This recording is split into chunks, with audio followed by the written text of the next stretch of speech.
Gozo is known to provide a tranquil haven for a tempo and scene change. The charm of Malta's sister island is immediately apparent. It's greener, more rural and smaller, with life's rhythms dictated by the seasons, fishing and agriculture. Gozo covers 67 square kilometers and lies approximately 6 kilometers northwest of Circeua, the nearest point of Malta.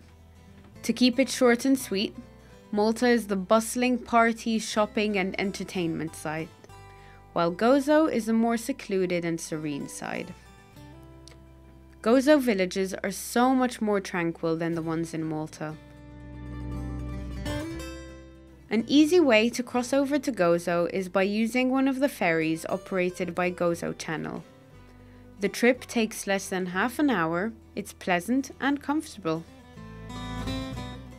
Upon arrival, you disembark in Imjar Harbour, which is home for the Gozo Channel as well as a yacht marina and Gozo's main fishing port. All roads in Gozo lead to Rabat, also known as Victoria, Gozo's capital. Compared to Malta, driving in Gozo is easy and much more relaxed, except perhaps in and around Rabat at times. For scuba divers traveling with their dive gear, it's always recommended to have your own rental, which enables you to move around Gozo's different dive sites with ease.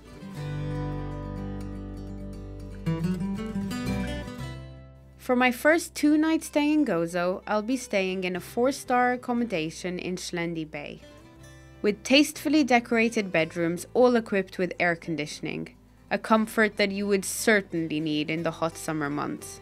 As well as enjoying the nice sea views, this location is ideal for scuba divers. I arranged to have my first 2 boat dives with Mark. His dive center and where he keeps his dive boat are just a stepping stone away from my hotel. Scuba diving cannot be any easier. With Mark at the helm of his boat, we head out of Shlendi Bay and travel along the cliffs on the west coast of Gozo towards San Dimitri Point.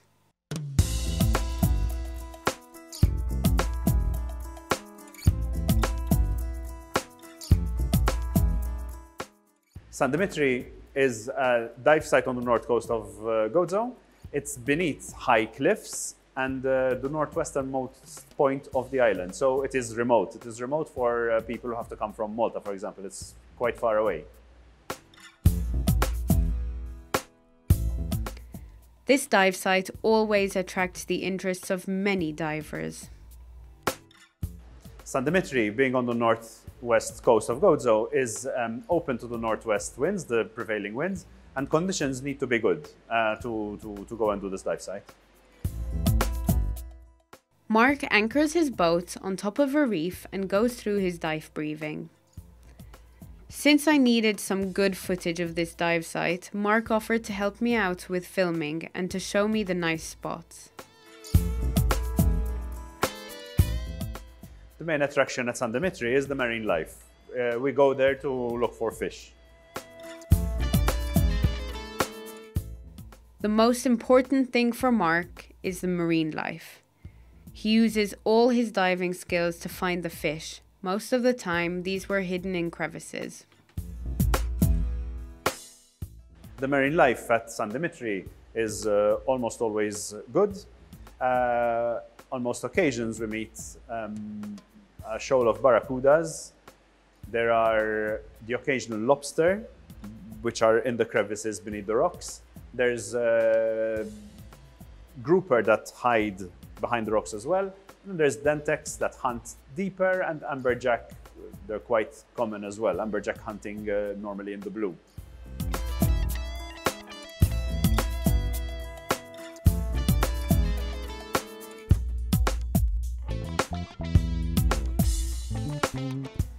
"15 minutes into the dive, Mark spots out in the blue a nice school of barracuda swimming closer to the surface above the edge of the drop-off. It's always nice to see the big fish, but there's also a lot of smaller stuff to see. Octopus, moray eels, nudibranchs, and the lobsters hiding in the crevices. Those are a lovely, lovely attraction. Swim-throughs, passageways carved amongst huge boulders.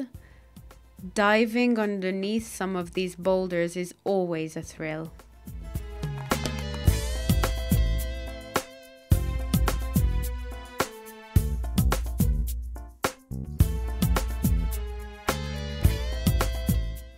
Drop-offs are a lure to divers with extended range experience. These are the characteristics describing the underwater topography of this dive site. We never needed to dive deeper than 30 meters to enjoy it all.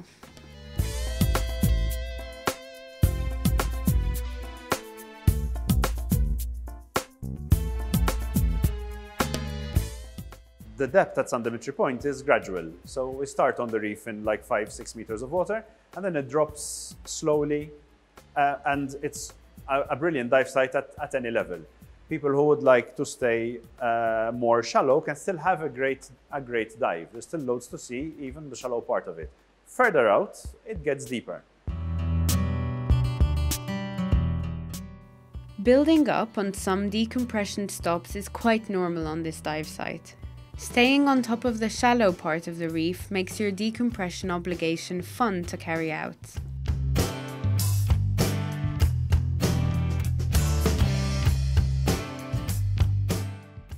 Since we go there when the weather's calm, underwater currents are not usually an issue. When there are underwater currents, we stay nearer to the reef. Gozo is known for its majestic underwater seascapes, and San Dimitri Point meets all of these expectations.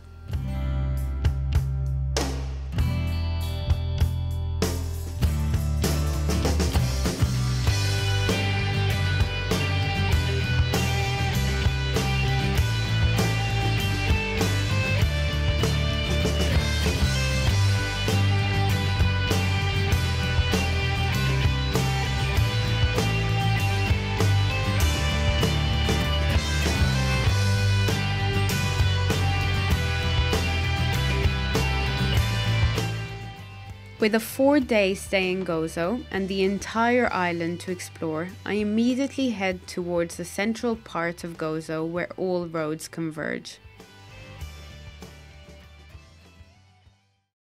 Victoria, also known as Rabat to the locals, is the capital city of Gozo. It's the main shopping area on the island, but it's also very important historically because of the fortifications that lie on the top of the hill, known as the Citadel. Victoria is not just the geographic heart of Gozo, it's also the center of everyday activity. It manages to combine the bustle of its market and shops with a relaxed and sociable atmosphere. It's a great place to watch the islanders go about their day. Browse around Victoria's market and narrow winding streets and you'll find everything from delicious fresh produce, cheeses and wines to antiques, craft goods, fishing nets and knitwear.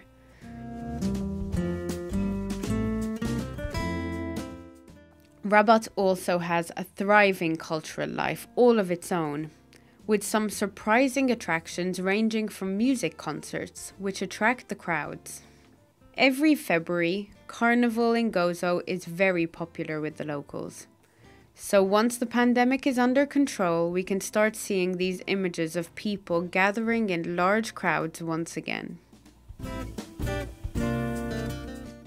The Citadel in Gozo owes its roots to the late medieval era, but the hill has been settled since Neolithic times.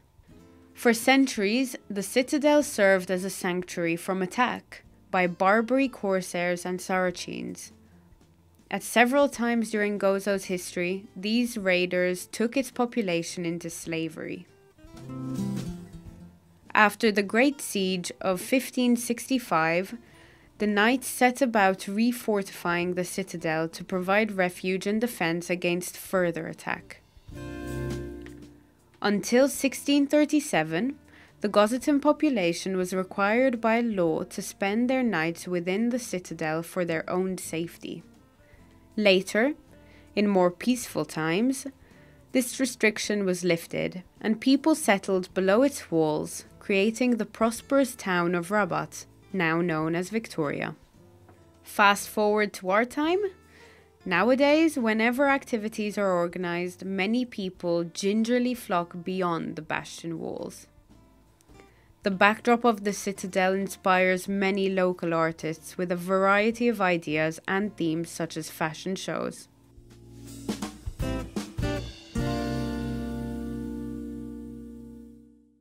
On an ordinary day, and when you have time, a visit to the archaeology museum within the citadel walls will provide a glimpse of the past. Scuba divers may find artifacts such as Roman amphora that have been recovered over the years from underwater archaeological sites just off Gozo. The Cathedral of the Assumption is the focal point seen upon entering the citadel.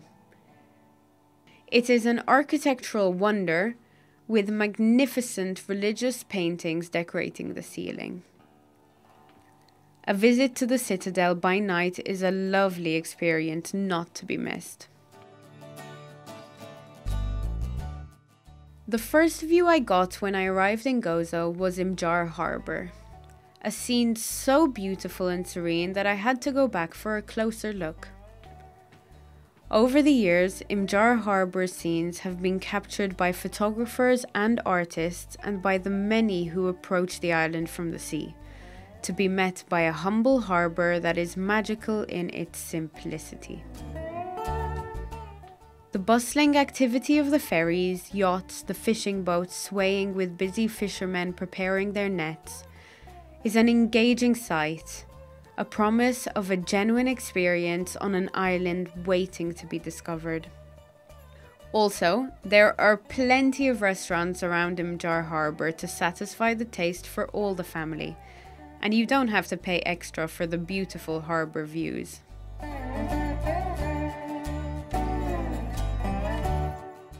With so much to discover, I head back to Schlendi to meet Mark to learn about some more dive sites that are easily accessible by boat from Schlendi Bay. Thank you so much for the dive at San Dimitri, Mark. It was really nice. I'm interested in Witilmela as well. I heard that's a very interesting dive. It is. Witilmela is not far away from San Dimitri. And it's become even more popular now since the Azure window fell in, because there's an arch. People look for an arch, and there's an arch. But as a dive site, it is one of our best dive sites. And it's easy for all levels of diver, or is it for more advanced diving? It's one of those dive sites which is good for both.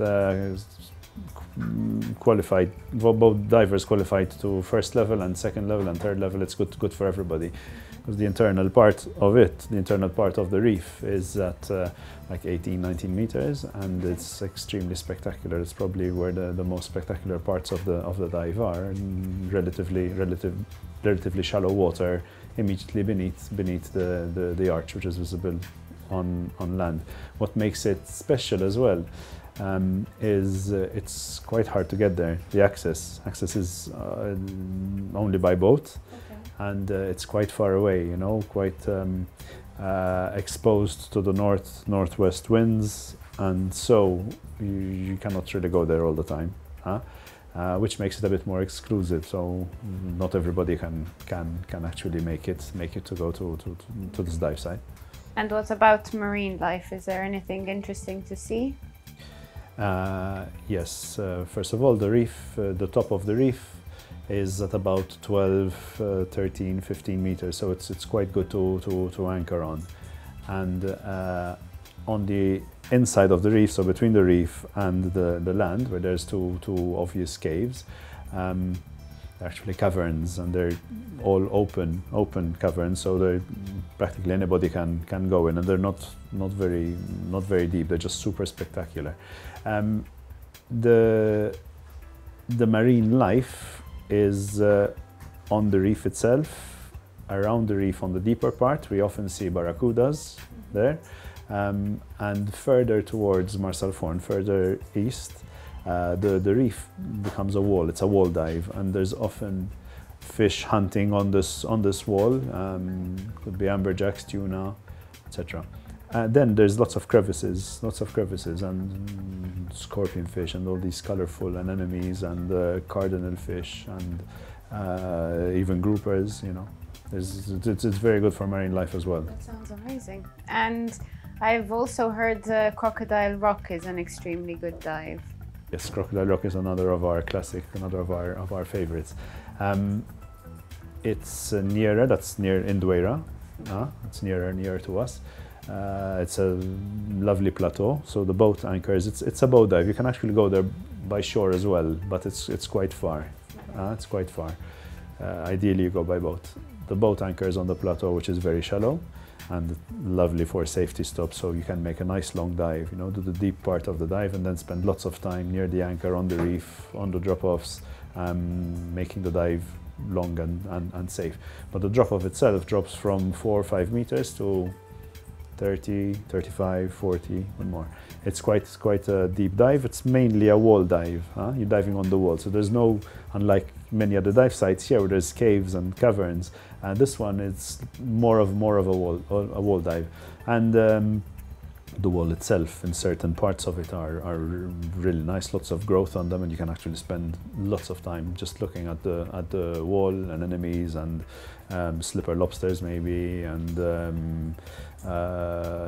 nudibranchs, and then deeper there'll be quite often we see fish like groupers and dentex, and then on the wall and like everywhere hunting fish. It's very good for hunting fish like barracuda, amberjack and tuna. Dentex come up hunting as well. They come. That's it. The dive normally is once around a deep swing around, semicircle around the reef, and then a more shallow one, and then the rest of the time, loads of time on the shallows, because you can sit on the ledge, look out, and you see fish hunting, and then there's the crevices next to the boat's anchor. It's all really nice. It's beautiful. It's a classic, yes. Beautiful.